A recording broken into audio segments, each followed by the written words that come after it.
Knicks fans party like it's 1999. On this episode, we'll talk about how Knicks fans have taken on the personality of the owner of their favorite team, James Dolan, the lesson the rest of the NBA could learn from Tom Thibodeau, plus Caleb Williams, Brock Purdy, how baseball could improve their product with just a little change. It's all next on Gordon Damer on Sports.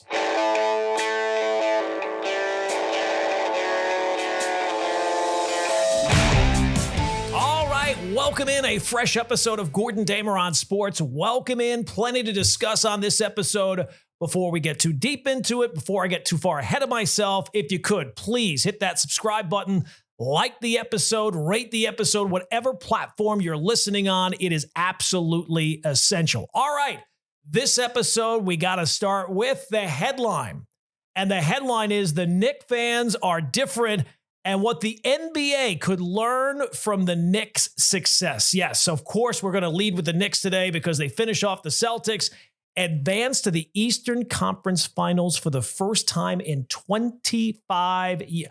25 years, a quarter of a century of not just not having great success, but of having really no success, of false starts, of bad breaks, and really straight up dysfunction. And the scene outside Madison Square Garden, you would think if I showed someone that, they would think, well, that was after the Knicks won a championship for the first time in 50 years. Fans flooding 7th Avenue, climbing lampposts. You had that one dude that was sitting on top of the billboard. But you know what?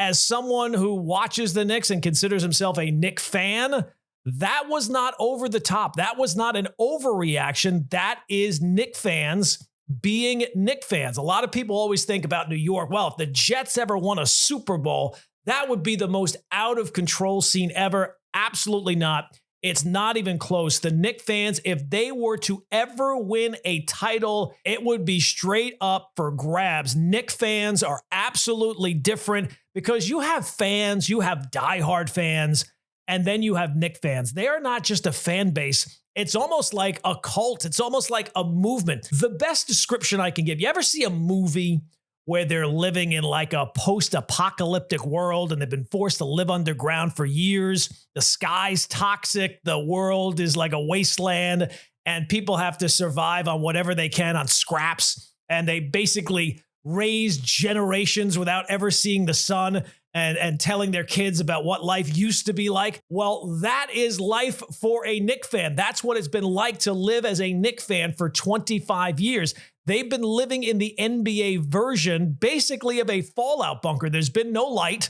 There's been really no hope. It's just been dysfunction and James Dolan as being the owner. And most of the time, the Knicks have not just been bad. They've just not won games. They've been embarrassing. They've been a national punchline. And everyone everywhere has told Knicks fans, hey, you're never going to win. With James Dolan as the owner, you will never have any success, so you should basically just give up.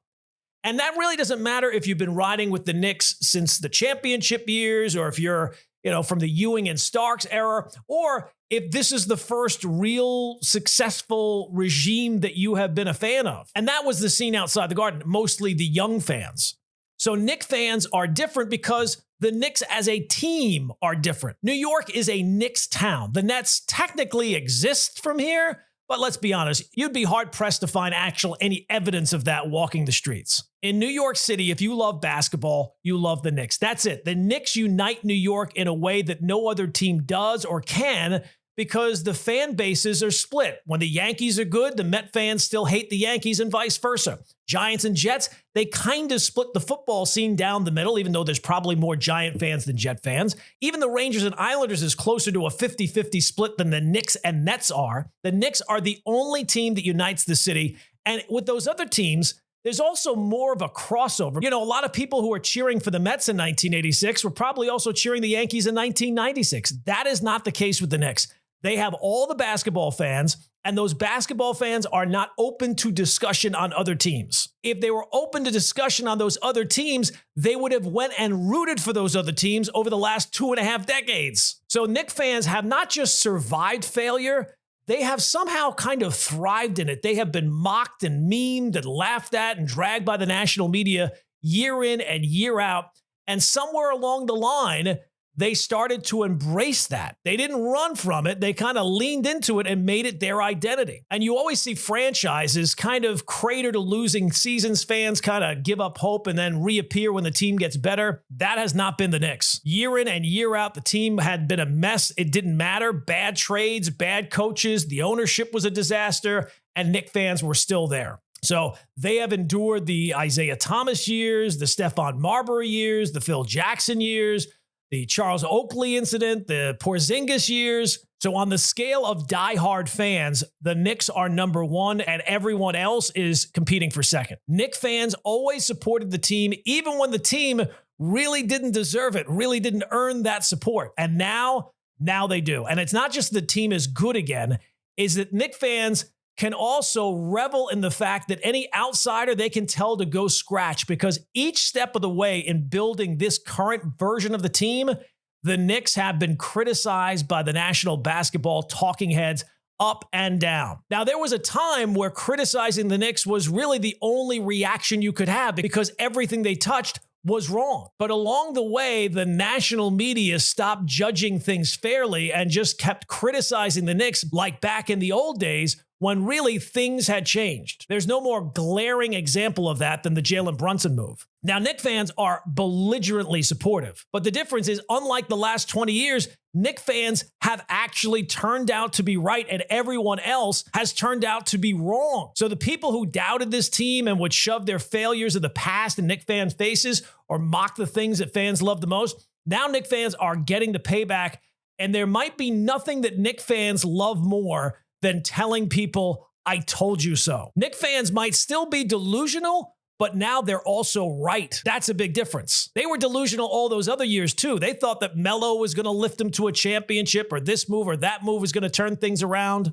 They were delusional then, they're delusional now, but now they've actually turned out to be right. So this isn't just about winning a playoff series. It's about proving that if you stay loyal, if you keep the faith, things eventually pay off.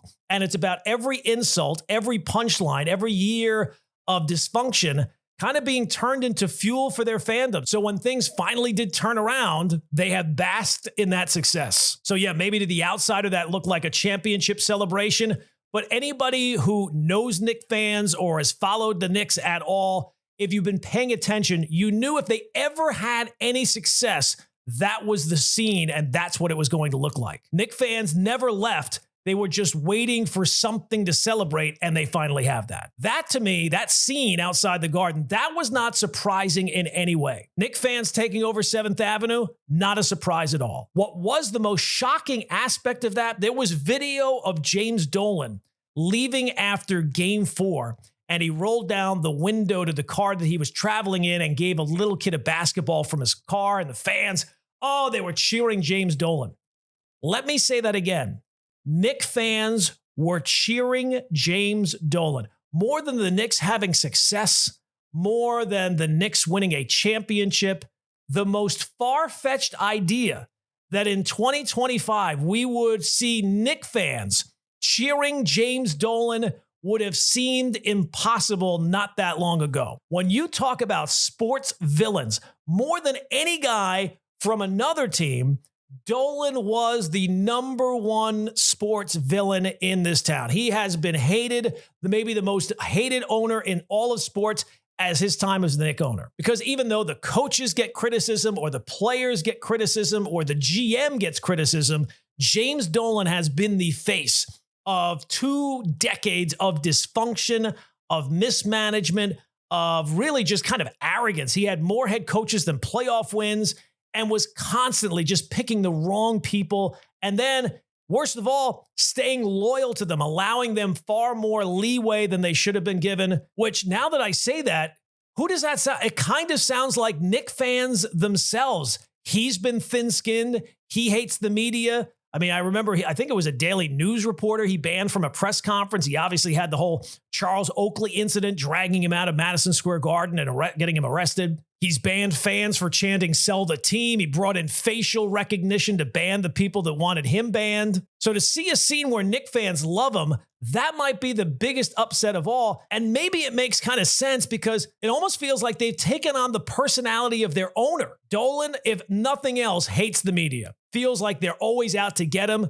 And what a Knicks fan. Knicks fans hate the media. They always feel like they're out to get him. Go ask Brian Windhorst. Dolan has been described as petty, a chip on his shoulder, the ultimate us versus the world. And that is Knicks fans, straight out of the Dolan playbook. Knicks fans are militantly loyal. They show up no matter what. Dolan, too loyal, even when the results are awful. Isaiah Thomas, Steve Mills, the list goes on and on. And he certainly gives the impression that he does not care what anyone thinks. And more, neither do Knicks fans. They don't care if you hate them. They expect it. They welcome it. They revel in it. They are who they are. And in some strange kind of ironic way, it feels like Knicks fans have just taken on the personality of their team owner. So let's get one thing straight. Knicks fans have not just endured losing, they have endured humiliation, dysfunction, and national punchlines. The Knicks weren't just bad. They were like the worst kind of bad. Whereas a fan, you see headlines about the team and you would just have to roll your eyes. They were like reality TV bad. At times, they were the NBA's favorite joke, and the national NBA talking heads would not miss a chance to point that out. And yet somehow through all of it, Knicks fans didn't just survive. They took that as kind of like a badge of courage. So yes, I will describe them as being delusional because they are, but celebrating a second round playoff series like it was the championship, that's what happens when you take all that negativity and have to live with it and stew with it for years and years and years. And now that delusion, this entire time, you've actually turned out to be right about the team. They've never really gone into hiding. They've always been local. They've always been visible. Other fan bases, when the team is bad, you don't see the gear around all that much. Knicks fans have always shown up. And you always knew if they ever somehow taste success, what it was going to look like. And this is what it looks like. And I think when you look especially at the younger fans and where the ground zero of this turnaround really starts, I think that real moment was kind of crystallized in 2019. When Kevin Durant and Kyrie Irving signed with the Brooklyn Nets, that moment was supposed to be the Knicks' darkest hour. Kevin Durant and Kyrie, two superstar free agents, were on the market, and the Knicks had really kind of cleared the decks. They dumped salary. They tanked on purpose. They won, I think, 17 games that year, and that was by design. They were ready to roll. The Garden was getting prepped like it was going to be, the real runway moment. The Knicks fans could kind of feel it. The media was pointing it out. And this was finally the moment where the Knicks were going to finally return to relevance and land the superstar free agents. And then Durant and Kyrie obviously signed with the Brooklyn Nets. And the basketball world roasted the Knicks. The talk shows, entire segments about how the Knicks failed again.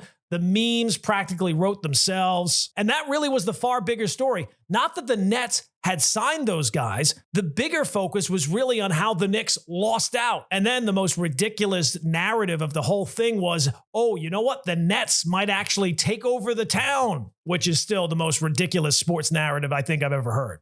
But guess what? That failure turned out to be such a huge blessing in disguise. Because if Durant and Kyrie had signed with the Knicks, it just would have been more of the same old with the Knicks. They would have inherited absolutely nothing, no real foundation. It would have just been more of the same. And those guys with the injuries and the drama, and those guys walked into Brooklyn and kind of took over the organization. The Knicks would have been willing to do that, but the fact that they got turned down, the Knicks had to turn inward and actually fix their own problems. So when that happened, the Knicks pivoted. They didn't panic. They didn't go and just throw money away just to chase headlines. They went out and signed Julius Randle. They later would get Tom Thibodeau and Leon Rose and Worldwide Wes. And for the first time in decades, the Knicks tried a different plan. They actually tried a little patience and started focusing on themselves and on the team. And look where we are now. And that super team, oh my God, that was just such a disaster. Durant got hurt. Kyrie was missing games for everything. James Harden came and went, and they never even made a conference finals. And that would have been the Knicks' old plan, to kind of skip the process, kind of jump in the line, to take a shortcut to success. The Nets did that, and they paid the price. The Knicks did something completely unexpected. They actually put together a plan and carried it out. And now they have something that is actually sustainable. But the constant failure of the last 25 years, ordinarily, that would drive a fan base underground. The Knicks fan, though, somehow became like more defiant, almost belligerent in support of their team. So whenever the reaction is going to be overly negative. They're going to be delusionally positive. They have been that way for a long time. Just to make it through this fandom, you would have to be. But now this success proves that for the first time in 20 years, they actually have turned out to be right. So it's easy to say that this success was always going to take place, but that has not been the case with the Knicks. Go back to the Leon Rose hire. That move was seen as more of the same. Oh, the former agent, you're going to bring him in and sign a bunch of free agents and go down the road like you've done 1,000 times before. Tom Thibodeau, yeah, he's fine, but how is he going to get this team to a championship level? Basically, all of the moves that the Knicks have made over these last 5 years or so have been greeted by the media largely with either healthy skepticism to downright a cloak of doom and gloom. The Jalen Brunson signing is the biggest one of which, but there are others as well. So when you constantly have to endure bad teams and bad times, and you're constantly faced with all this negativity, when all these haters turn out to be wrong, you can't wait to tell them so. And you can't manufacture that. You can't fake that. That's not bandwagon behavior. So the celebration has begun for the Knicks. And for those saying, Knicks fans need to calm down or relax, you haven't won anything yet, I can tell you right now, they're not going to listen because you are now seen as an outsider and they don't care what you have to say. This isn't just about making the Eastern Conference Finals. This is partly about validation, and it's also about loyalty kind of being rewarded. Knicks fans didn't wait 25 years and they were just going to have a measured response. They have waited for nights like this. And let's be real. If this were any other team, if this were the Toronto Raptors, if this was the Indiana Pacers, any other organization, this would be called passion. But with the Knicks, it's always seen as too much, it's embarrassing, and that's a double standard. Knicks fans see it, and guess what? They don't care. They don't care what you have to say. It is them against the world, and they are going to celebrate each step and show that the negativity that has been presented towards them, they love it. They wear it as a badge of honor. And if you wanted to tone it down, sorry, that's not how it works. All right, the second thing on the Knicks and the lesson that they could teach to the NBA. You know, the NFL is always called a copycat league. One team's successful with something, other teams copy that. Hopefully that can also relate to the NBA, because if there's one undeniable truth that this NBA postseason has taught us, it's that you've got to do your work in the regular season. You know, for years now, we have been sold this myth that the NBA regular season doesn't matter. Because the NBA is such a star-driven league and it's the league where stars win titles, it almost feels like that's the only thing players are judged on. And the fallout of that is that players want to be rested and ready to go for the playoffs because the regular season is really just a tune-up. And the NBA regular season doesn't really matter in a lot of ways. How many regular season wins you get, if you're the top seed in your conference, all that type of stuff. Regular season matchups clearly don't matter, as the Knicks have proven after beating the Celtics. But it's a stone cold fact. Players don't treat it like it matters, the regular season. Teams don't treat the regular season like it matters. And fans, it feels like during the regular season, we're just kind of killing time until the playoffs. There's no such thing as a big regular season game anymore. And again, it's because it's a star-driven league and the stars are judged almost exclusively on postseason success, championships, legacy. That's the currency. So what do teams do? They rest their stars. They manage their load management we get. They ease off the gas to just get in and be fresh for when it counts. The other side of that, of course, is Tom Thibodeau. Tibbs does not believe in easing off. He does not believe in load management.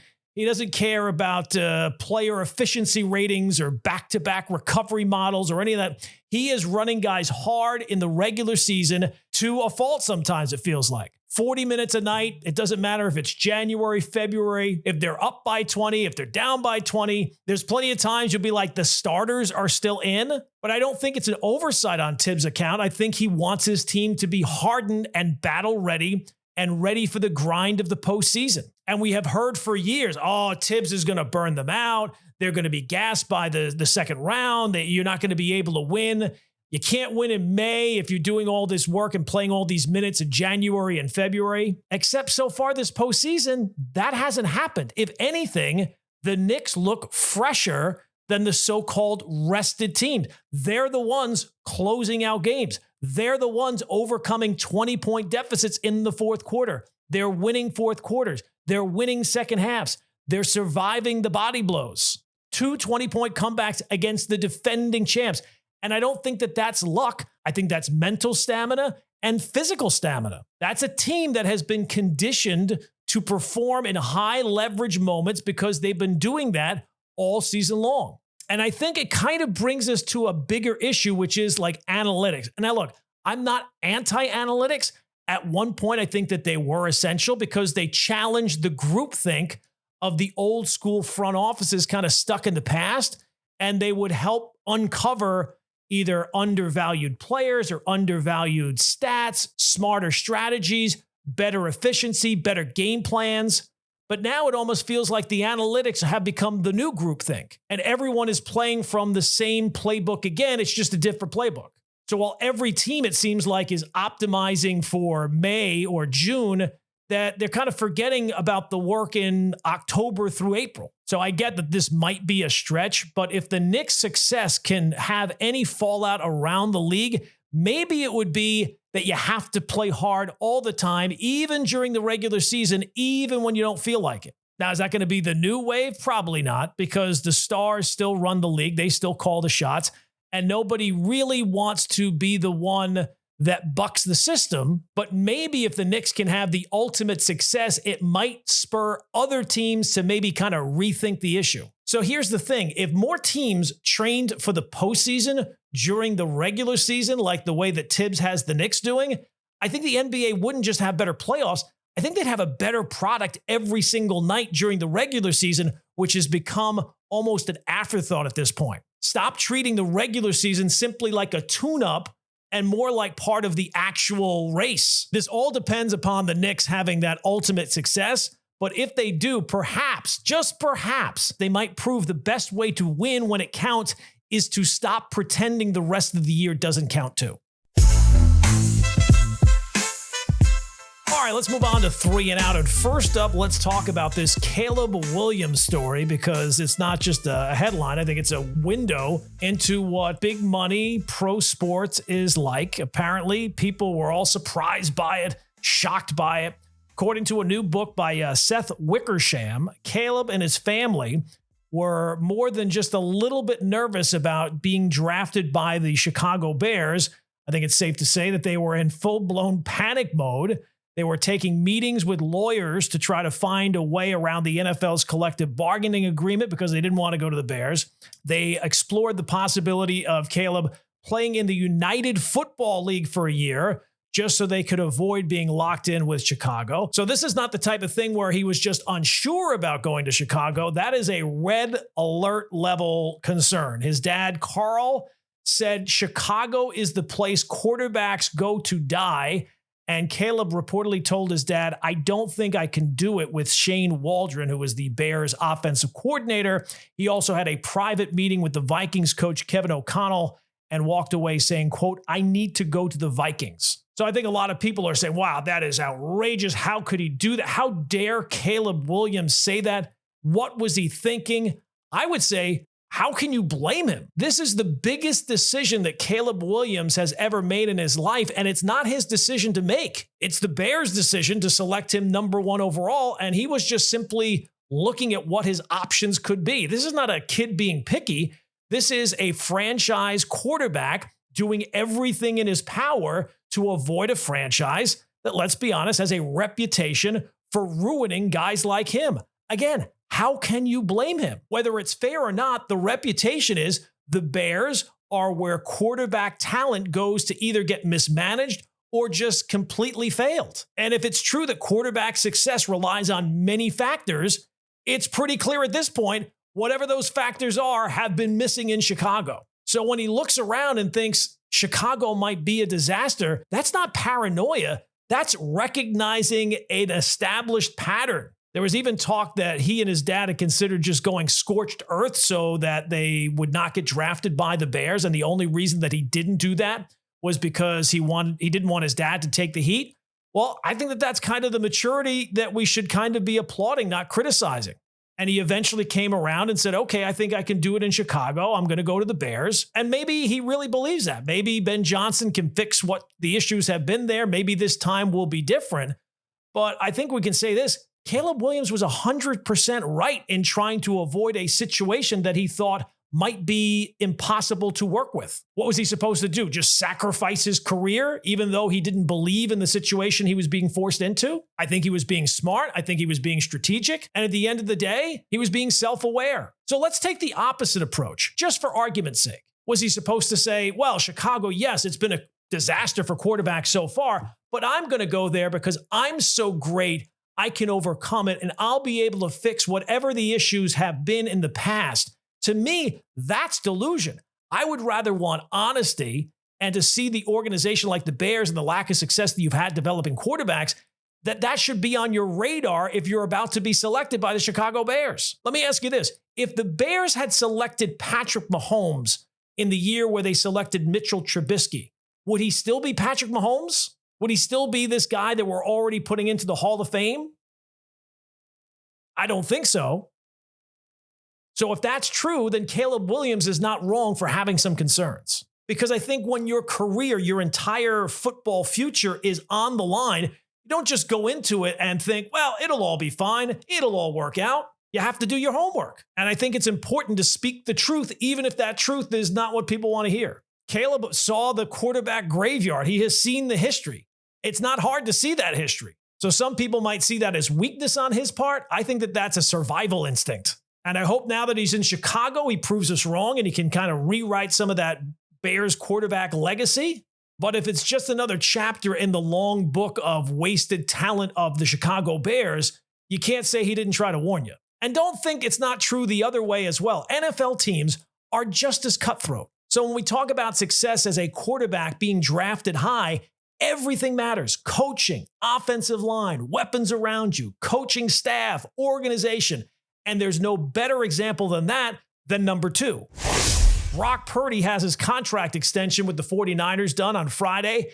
They give the former Mr. Irrelevant a 5-year, $265 million contract. And I think that this is the perfect person to bring up when we talk about quarterbacks having success. How do you explain the success of Brock Purdy? Was it simply that he was great all the time and all the NFL teams just simply missed it and he would have been great no matter where he went? Or was it that he was talented, but he's also been blessed to land in a phenomenal situation, a quarterback-friendly system, weapons all around? We look at draft prospects as these finished products. Either they bust or they're a hit. When really it's not a pass-fail. There's a lot of shades of gray. And there's no better example of the NFL's quarterback myth machine than Brock Purdy. And I don't want to take anything away from the guy, but let's be honest. Quarterbacks are not born into NFL success. They are built. They are crafted. They are molded. And they are developed in the right environment with the right pieces around them. And if they're put in the wrong situation without the right pieces, we know how that turns out. So Purdy didn't just stumble into success. He walked into one of the best offensive ecosystems with Kyle Shanahan running one of the most quarterback-friendly systems in the league. He's got Christian McCaffrey and Deebo Samuel and Brandon Ayuk and George Kittle and a great offensive line and a defense that doesn't put him in shootouts every single solitary week. And you have to wonder how many other Brock Purdys have there been who have fallen into the wrong situations, and being a late round guy, they get cut after a camp or two. So it certainly seems when we're talking about young quarterbacks, it has less to do with their scouting report and their stat sheet and less to do with where they got picked, rather about who did the picking. And finally, number 3, Major League Baseball has a problem with being terrible. Year in and year, I'm not talking about the league, but individual teams, year in and year out, it feels like certain organizations are not trying. And part of that is that tanking does kind of work if you're a small market team. Maybe you can't compete year in and year out, so you have to build with a specific window in mind. But that does not lead to the best product. And there are some teams that it doesn't feel like they're building towards anything. The Pirates don't feel like they're building towards anything. The Colorado Rockies have 8 wins on the season.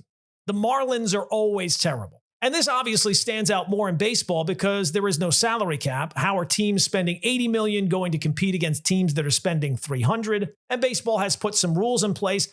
And baseball does have more parity than other sports, even without the salary cap. But I was thinking, to really make an impact, one popular concept that comes up from time to time is relegation, European soccer. Your team's bad for long enough, you get knocked down to a lower league, and then you have to build your way back up to be in the Premier League. And I think that could work in baseball, but instead of switching leagues, you just simply change divisions. When you take a look at the Central Division in both the National League and the American League, it's largely small market teams. Now, you'd have to rearrange a couple of things, but not all that much. The Cubs and Cardinals in the National League, they would have to be moved, and they would be replaced by the Marlins and the Rockies. Maybe the Cubs go back to the East, the Cardinals go to the West. In the American League, the Twins, they've been pretty good for a while, so they got to get moved maybe to the AL West in favor of the Angels. The A's, they also got to move to the Central for the Guardians. But then you have the East and the West with really good teams competing at a high level. And then you have the Central where only one team out of that entire division makes the playoffs.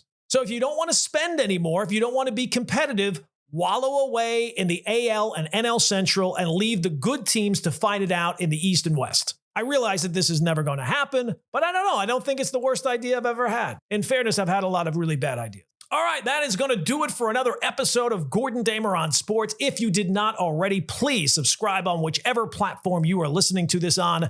Like the episode, rate it, comment, whatever you can do. Please hit a couple of buttons. It helps a lot. You can find me on Substack, GordonDamerOnSports.substack.com, or you can find me on Twitter @GordonDamer. We will see you again on Thursday with another edition of Gordon Damer on Sports.